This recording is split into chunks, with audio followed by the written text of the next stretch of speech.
jistaqsi kull nhar ta' ġimgħa fid-9:20 ta' filgħaxija fuq One. Il-Prim Ministru Robert Abela ħabbar li sa nofs din is-sena se ssir il-pubblikazzjoni tas-sejħa għar-Repożitorju Ċentrali tad-Dejta.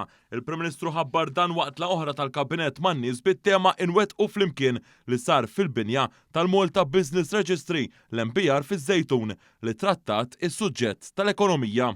Sistema li tkun ċentralizzata li bija intrapriżi li jkollhom bżonn dokumentazzjoni, li jkollhom bżonn jagħmlu proċess ta' skrutinju ta' due diligence, ikollhom sistema waħda ċentralizzata, mhux li tittoqgħod tiġi hemm diversi entitajiet biex iġġib id-dokumentazzjoni li tkun meħtieġa, ma li jkollok repożitorju ċentrali u wieħed li minnu tista' tiġbor id-dokumentazzjoni sħiħa fuq kompanija. Hawnhekk Dr Abela saħaq li fil-waqt li hu tajjeb li pajjiżna ikompli attira niċċeġ ekonomiċi ġodda, jeħtieġ li dan il-ġid ikompli jitkattar billi titnaqqas il-burokrazija.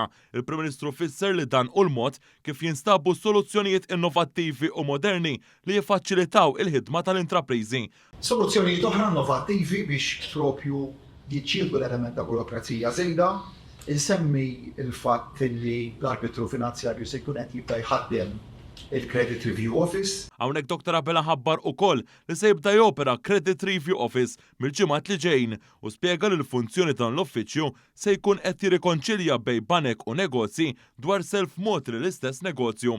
Il-Prim Ministru sostna kif pajjiżi barra minn Malta jitkellmu dwar riċessjoni u kif pajjiżna qed jitkellem dwar tkabbir ekonomiku dwar il-bidla fir-reġim tat-tassazzjoni. Il-Prim Ministru Abela saħaq li fil-waqt li l-Gvern qed joħloq ambjent aħjar għal min jinvesti f'pajjiżna qiegħed ukoll jaħdem fuq regoli u leġislazzjoni li ġejja minn barra. Dr Abela sostna li l-Gvern kien tarka waqt perjodu sfid internazzjonali u se jerġa' jkun hekk dwar din il-bidla. F'din laqgħa tal-Kabinett fost oħrajn tkellem il-Ministru għall-Ekonomija li qal li jinsab sodisfatt kif l-ekonomija Maltija se jkollha l-akbar tkabbir ekonomiku minn fost il-pajjiżi kollha tal-Unjoni Ewropea kemm din is-sena kif ukoll is-sena d-dieħla. Sostna li llum m'hawnx problemi ta' xogħol tant li l-Gvern qed jikkumplimenta impjiegi li huma importanti għal prijoritajiet ta' pajjiżna fil-futur. Il-Ministru qal li fil-ġimgħat li ġejjin se terġa' tibda fis-seħħ l-iskola ta' snajja fih dan l-MCAST wara li kienet ilha nieqsa għal 20 ta' snin b'deċiżjoni żbaljata ta' Gvern Nazzjonista.